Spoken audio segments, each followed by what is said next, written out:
اعوذ باللہ من الشیطان الرجیم، بسم اللہ الرحمن الرحیم۔ اے گنہگاروں مایوس نہ ہو، عامر لیاقت حسین حاضر خدمت ہے۔ ناظرین کرام، ہم میں سے کسی کو بھی ہمارا عمل نجات نہیں دلائے گا جب تک کہ ہم پر اللہ کا فضل نہ ہو۔ شیخ جلال الدین سیوطی ایک بہت بڑے عالم ہیں، امام ہیں۔ انہوں نے ایک کتاب آخرت کے احوال پر لکھی ہے، اور اس میں پچھلی امتوں میں سے بنی اسرائیل کے ایک شخص کا بڑا عجیب واقعہ لکھا ہے۔ میرا جی چاہتا ہے کہ وہ واقعہ آپ کو بتاؤں۔ یہ بنی اسرائیل کا شخص ایک بہت بڑا عابد تھا، دن رات اللہ کی عبادت میں لگا رہتا تھا، لیکن بہرحال جب انسان دنیا میں ہوتا ہے تو اسے کھانے پکانے کی ضرورت بھی ہوتی ہے، بیوی بچے بھی ہیں، گھر بھی ہے، رشتہ دار بھی ہیں، اور کچھ نہ کچھ ظاہر ہے کہ ان میں بھی مشغولیت ہوتی ہے، کچھ نہ کچھ وقت دینا پڑتا ہے، یہ بھی بڑا ضروری ہے۔ لیکن اس عابد کو یہ بھی ناگوار تھا ناظرین کرام کہ بیوی بچوں میں بھی دیر کیوں لگے، ادھر بھی ٹائم کیوں لگے، رشتہ داروں میں بھی کیوں وقت صرف کروں، بس وہ ہر وقت اللہ کی عبادت کرنا چاہتا تھا، اسی میں مصروف رہنا چاہتا تھا۔ تو اس نے یہ کیا کہ بیوی، بچے، رشتہ دار، مال، جائیداد، ان سب کو ترک کر دیا، چھوڑ دیا۔ اور یہ یاد رکھیے گا، یہ پرانے وقتوں کی بات ہے، روحانیت اب ختم ہو گئی ہے، اب اسلام میں اس کی کوئی گنجائش موجود نہیں ہے۔ لہذا اس نے تمام مال جائیداد کو ترک کیا، بیوی بچے چھوڑے، اور سمندر کے بیچ ایک ٹیلا تھا، وہاں جا کر وہ بیٹھ گیا، اور یہ کہنے لگا کہ بس اب میں فارغ ہو گیا ہوں اور 24 گھنٹے اللہ سبحانہ و تعالیٰ کے ذکر میں مشغول رہوں گا۔ اس زمانے میں نے جیسا کہ پہلے عرض کیا کہ یہ چیز جائز تھی، اسلام نے اب اس چیز کو ختم کر دیا ہے۔ بار بار اس لیے کہتا ہوں کہ ہم اس کو بیس نہیں بنائیں، اس کو بنیاد نہیں بنائیں، کیونکہ اسلام کے آنے کے بعد یہ طریقہ کار ختم ہو گیا ہے۔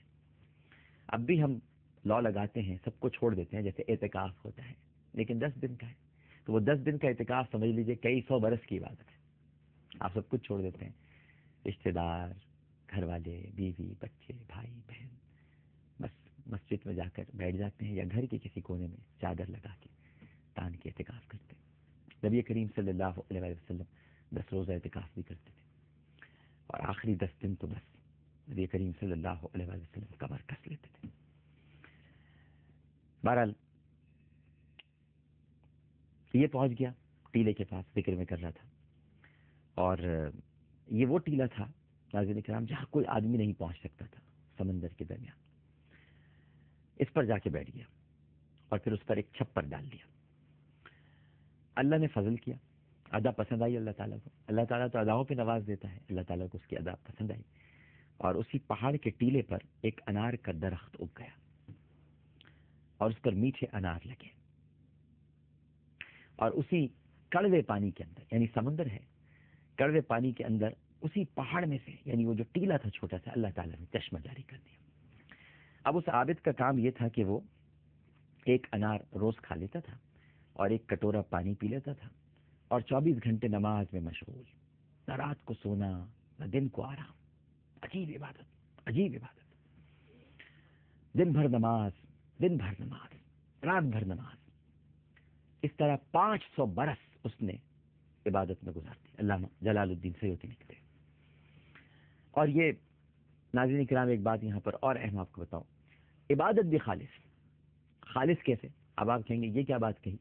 بھائی دیکھیں، عبادت بھی اس لیے خالص کہ وہاں دکھلاوا کس کو ہوگا؟ کوئی دیکھنے والا تو تھا نہیں۔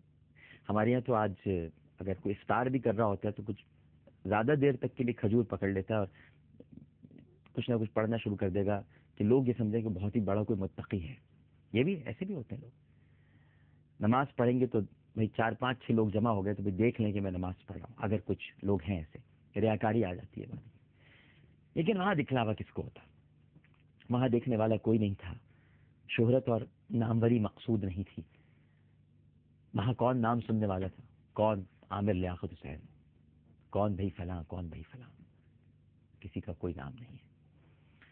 بس تنہا اللہ کا یہ بندہ، اور خدا کی خالص عبادت، اور وہ بھی 500 برس، 500 ایئرس۔ پہلے زمانے میں عمریں زیادہ ہوتی تھیں، تو 500 برس تک اس نے عبادت کی۔